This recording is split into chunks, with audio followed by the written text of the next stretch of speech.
कीजिए बच्चों को जरा। वो साथी हो रही है सुबह बच्चे दिलाने बच्चे ज़्यादा भीड़ मत हाँ देखिए ये लड़की ये सो रही है, देखिए लड़की हाँ ये इंटरवल है और एक ये मासूम बच्चा सुबह से इनने ना कुछ खाया, भूखा प्यासा। वो रो रही और है ना। हाँ ये है। और इतनी बड़ी एक और है लड़का। दो बच्चे इतना बड़ा ना बड़ा। जी जी लड़के हैं। दोनों लड़की लड़के जी। अब वो लगा अब वो ये होगा जाएगी तो कोई नहीं रोड से मत पड़े लेकिन पुलिस आए कोई नहीं। क्या मामला है? आप यहाँ पहुँचे हैं? रात को 11:30 बज रहे हैं। आसरा कॉलोनी डोंगरपुर में मैं खड़ा हूँ। यहाँ से मेरे पास एक सूचना गई कि पुलिस का एक वांटेड था जिसको पुलिस पकड़ने के लिए आसरा कॉलोनी डोंगरपुर में आई थी। दोपहर को 12:30 बजे के आसपास का वक्त बताते हैं लोग।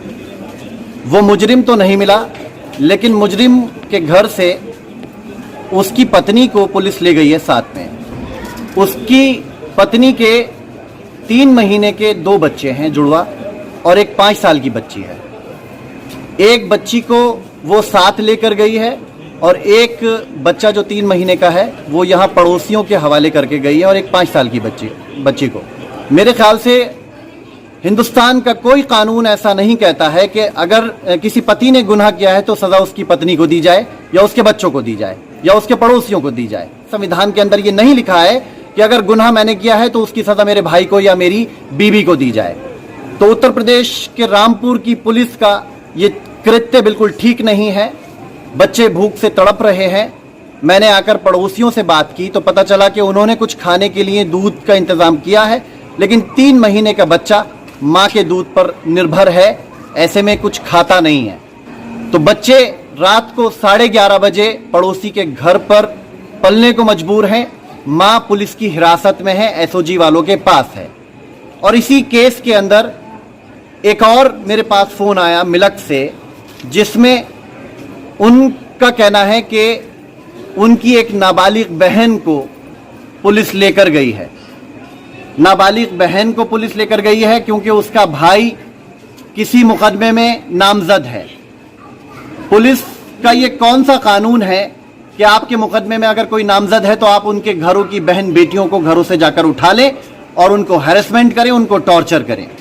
रात को 11:30 बजे थाने में रखने का कोई औचित्य नहीं है किसी औरत को, लेकिन रामपुर की एसओजी ने 3 महीने के बच्चे की मां को गैर कानूनी तरीके से हिरासत में रखा है। हम इस मामले की कड़े शब्दों में न सिर्फ निंदा करते हैं, बल्कि मैंने रामपुर के पुलिस अधीक्षक के नंबर पर जब फ़ोन किया तो मेरी बात उनके प्यारो साहब से हुई। मैंने पूरा मामला उनकी नॉलेज में डाला है। मैंने इस मामले से मुरादाबाद मंडल के कमिश्नर साहब को फ़ोन पर सूचित किया है और पूरे मामले की स्थिति से उनको अवगत कराया है। मैंने इस मामले में डीजीपी साहब को फ़ोन किया, लेकिन उनका फ़ोन रिसीव नहीं हुआ। मैंने एडीजी साहब से बात करने की कोशिश की, लेकिन उनसे बात नहीं हो पाई। मैंने तमाम रामपुर से लेकर लखनऊ तक, मुरादाबाद, बरेली तक के तमाम अधिकारियों से बात की है। मुझे लगता है कि अगर पुलिस ने इन महिलाओं को, जिनको गैर कानूनी तरीके से रात को एसओजी के थाने में रखा है, नहीं छोड़ा तो आम आदमी पार्टी कल को सड़कों पर उतरने को मजबूर होगी। इसलिए इन महिलाओं को अति शीघ्र छोड़ा जाए। जिन लोगों ने जुर्म किया है, जो नामजद हैं, उनको आप प्रॉपर सजा दीजिए जो उनकी बनती है, लेकिन उनकी इवज में उनके परिवारों को गैर कानूनी तरीके से थानों के अंदर रखना किसी भी संविधान की धारा में इसका कोई नियम या कानून नहीं है। तमाम लोग खड़े हैं, मोहल्ले के लोग इस बात के गवाह हैं कि रात को 11:30 बजे बच्चियां अकेली हैं और मां पुलिस की हिरासत में है।